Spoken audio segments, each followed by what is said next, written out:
What's up, guys? Here is the documentation of my journey on 3D printing a hydrofoil to surf behind my boat. So, I got my old 3D printer. I've had this thing since college. Got it back out. Found a file online for a hydrofoil that is pretty easy to print. We'll see how it goes. I've got the back wing printed. So this is the rear wing. These little tabs come off. But this is going to be probably a multi-part series.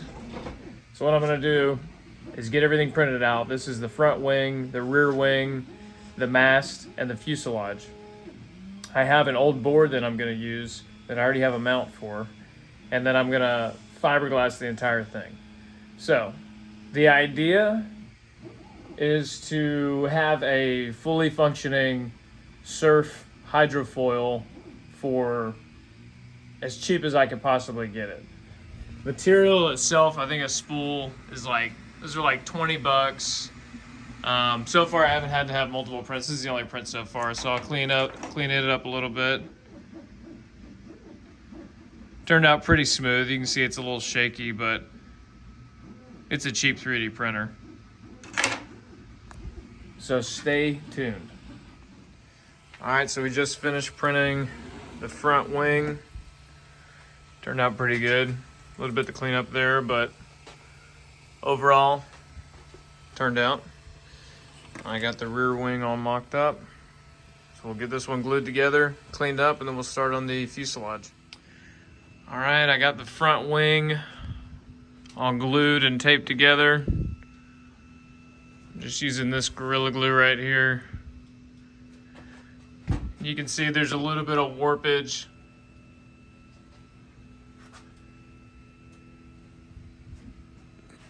Once I fiberglass over everything, all that should go away. I'll fiberglass it and then sand all of it down. And I got the fuselage going now. All right, front wing is all glued together. I think it turned out really good.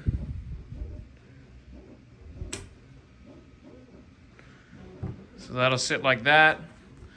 The fuselage will connect the top of that to the bottom of this fin. And then there's going to be a center mast that's going to come up about right there. I think like 27 inches or something like that. All right, looks like we had a failed print of the fuselage. Not exactly sure what happened. That's pretty wild. Might be able to salvage this piece right here. That kind of blows. What the heck? Something must have skipped. All right, these turned out much better. No problems there, so we'll get these taken off and get the mast started. All right, so we got the masts printing out. I think these are about 8 inches tall a piece, so I'm printing 4 of them. And here you can see the failed fuselage, all of that. This kind of failed. I had this laid out just to kind of get a rough measurement of how long it's going to be. You can see this piece right here just kind of fits into that, and that's what it looks like fully done. So the second ones turned out a lot better. So what I'm going to do now is get those cleaned up, glue them together with some Gorilla Glue, and I'll do these together for now. Once it's all set up, then I'll glue together. I'll meet the front wing and the rear wing, and then hopefully by then the mast should be done, and then it can all be glued together.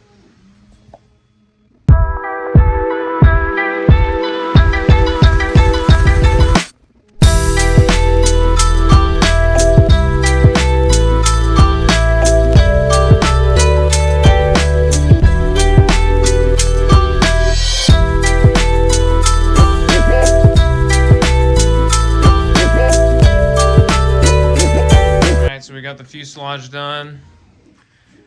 Try to get it as straight as I could. But of course it's probably gonna warp, and the plastic's already warped anyway. but we'll see. All right, guys, so now we're gonna take the tape off of the fuselage now that the glue is dried. But first, let's take a look over here. Man, this is a long print. Only 92%. It's been going for, I don't know, probably 30 hours now. It's only 25% infill at 0.2 millimeter height, but they're looking pretty good, pretty smooth. So these are all gonna stack. I'm not exactly sure how many I'm gonna use. From everything I've read online, 24 inches is pretty much like a standard mast height for hydrofoils. And now keep in mind, I don't know a whole lot about hydrofoils. I do know that at lower speeds you need a larger front wing, and this is only 24 inches, roughly 24 inches. I've seen a lot online that are closer to like 3 feet. They're like huge. But I haven't been able to find like a full 3D model of a full hydrofoil build. So that's the only reason pretty much why I picked this. The way I figured was I already had all the plastic, and printing it was, you know, pretty much free for me to do. So the only price point is going to be the material and fiberglass that I'm going to pay for to finish this. I already have the board and I already have the mounting hardware for it. That'll be in part 2 of this video. I'll get a hold of the board, show the mount, and then I think part 3 is going to be actually fiberglassing this thing. It's a little cold. I'm here in Tennessee, so it's been below 40 most of the days, so I kind of want it to warm up a little bit before I start the fiberglass process. I'm gonna have to look at the product data for the hardeners and stuff like that before I can do that. If all else fails, I just set up a heater in my shop. But yeah, I'm gonna get the tape taken off of this and go ahead and glue this point to here and the rear wing. And hopefully later tonight, the mast is done printing, and I can go ahead and glue that together. And then once the glue for that dries, then I can glue the mast to the top, probably about something like right here. For whatever reason on the model, there was no divot. See how this flat side meets the top of this? There was no divot or cutout for the mast. We'll make it work. I'll do a little bit more research on more of the dimensions. I'm already scared that this fuselage is too long, more of like a surfing setup hydrofoil than a kite hydrofoil than a surfing one. Everything I read online says that typically having the rear wing closer to the front wing allows you to maneuver a little bit tighter. But like I said, this is all a test. This is for fun, and if it works, I'll be really happy. If it doesn't work, I've gained some experience. So that's the main goal. So we'll see.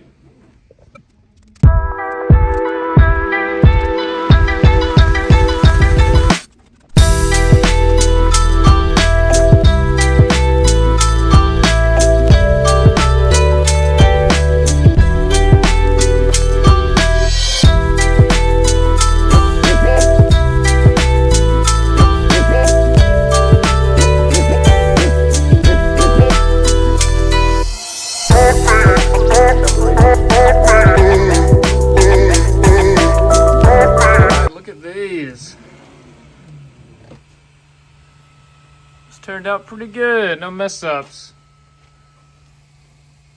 That whole print, oh, never mind, it actually ran out of filament. Are you kidding? Here's the deal.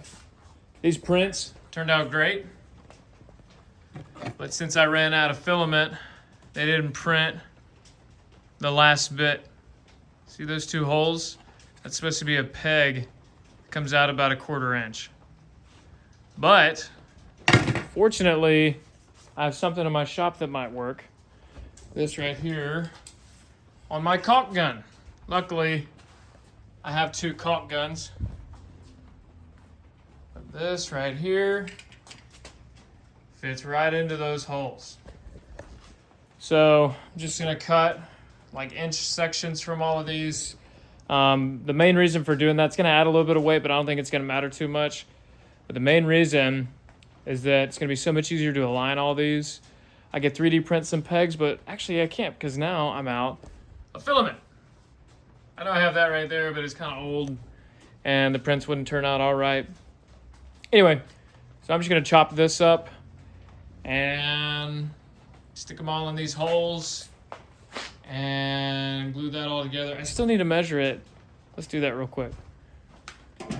See how tall we're gonna get. So we're shooting for 24 inches, I think is 7. So that's 4. Okay, so that's about 28 inches. We should be good. I think I'll stick with that.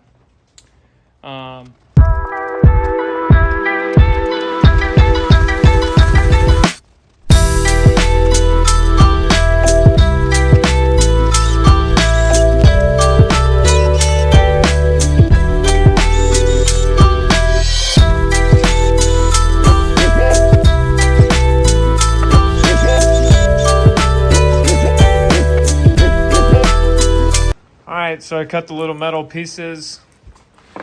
They're gonna go inside these holes. I'm gonna get those popped in with some glue and piece everything together and glue it all up. All right, got it pieced up. It's just fit together. You just kind of see, not glued yet. I think I'm just gonna set it on the ground with some wood on top of it so that it glues nice and flat. Let's get a measurement. Got it all pieced together, stuck a car battery on top of there. Keep it nice and flat. That should do the trick.